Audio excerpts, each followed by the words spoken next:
Darwin había propuesto una teoría importante. Había dicho que con los ingredientes adecuados, la chispa de la vida podría haber surgido de modo espontáneo.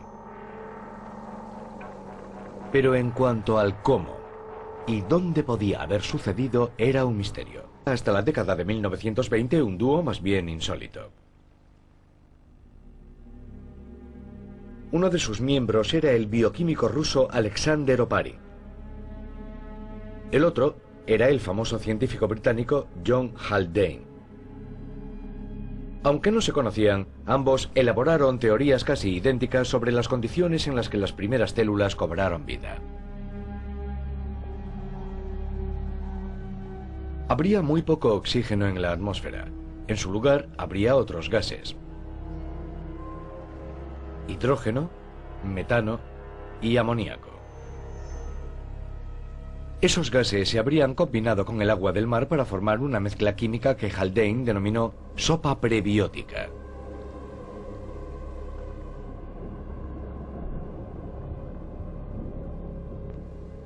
Esa sopa habría estado expuesta a los abrasadores rayos ultravioleta del sol, que desencadenaron todo tipo de reacciones químicas en ella.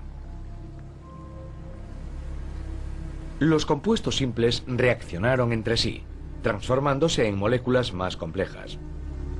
Con el tiempo, formaron un conjunto que pudo alimentarse, reproducirse y evolucionar: las primeras células.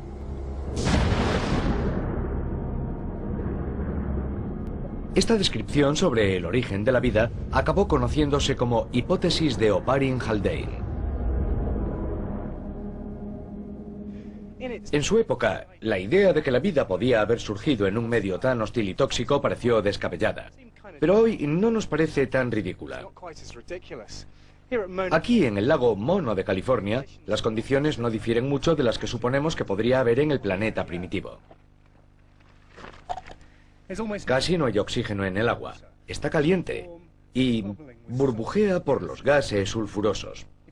Si la probamos, tiene un sabor repugnante. Tiene 3 veces más sal que la del mar.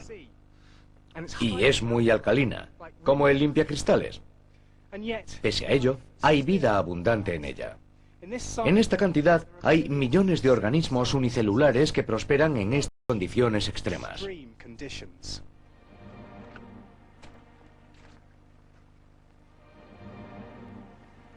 Pero aún sin esa información, Oparin y Haldane habían tomado la idea de Darwin del estanque templado y habían elaborado una teoría científica. En ella propusieron los ingredientes químicos que quizás llevaron hasta las primeras células.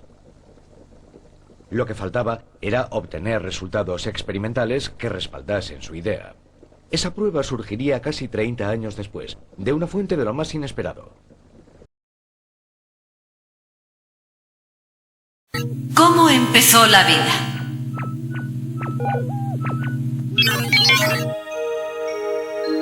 La Tierra se formó hace unos 4.500 millones de años junto con el resto de los planetas del Sistema Solar.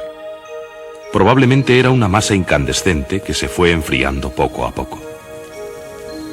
La joven Tierra tenía una gran cantidad de energía que se manifestaba de diversas formas. La actividad volcánica debía ser entonces mucho más abundante de lo que es ahora. Enormes masas de roca incandescente ocuparían grandes territorios. El calor interno haría que la temperatura de la superficie fuese bastante más alta que en la actualidad. A esto hay que añadir la luz ultravioleta y el calor del sol, descargas eléctricas de rayos y la radioactividad, que se sumaban al calor procedente de los volcanes. Los estudios sobre los volcanes actuales hacen suponer que la atmósfera primitiva tendría gran cantidad de hidrógeno que se iría perdiendo gradualmente, ya que al ser tan ligero podría escapar al campo gravitatorio. Además habría metano, amoníaco y agua.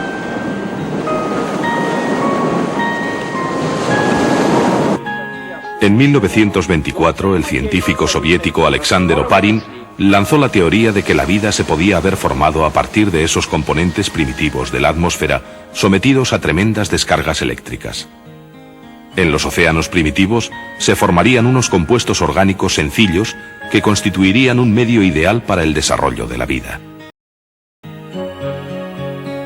En 1953, Stanley Miller de la Universidad de Chicago, con la ayuda de Harold Urey, reprodujo en un laboratorio la atmósfera primitiva mezclando metano, amoníaco, agua e hidrógeno.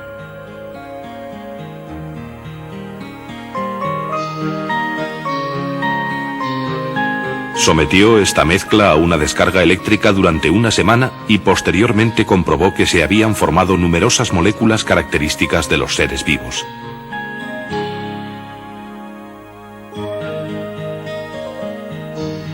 Miller demostró que los gases de la atmósfera primitiva de la Tierra, expuestos a una gran cantidad de energía, pudieron combinarse para formar compuestos orgánicos similares a los que se encuentran en los seres vivos.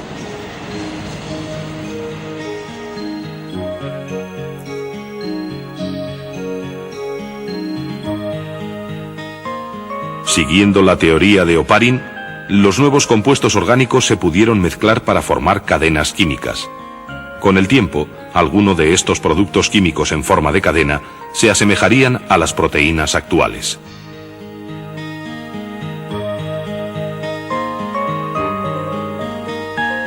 Otras moléculas antiguas fueron, sin duda, versiones elementales de los ácidos nucleicos. Durante millones de años, tales sustancias químicas se formaron y se destruyeron bajo las violentas radiaciones solares.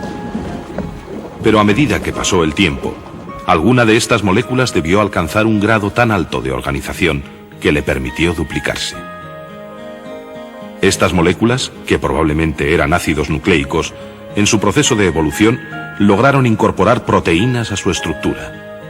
Así nació una relación entre las dos clases de moléculas. Con una membrana que les confirió cierta autonomía, las proteínas y ácidos nucleicos formaron las primeras unidades de vida.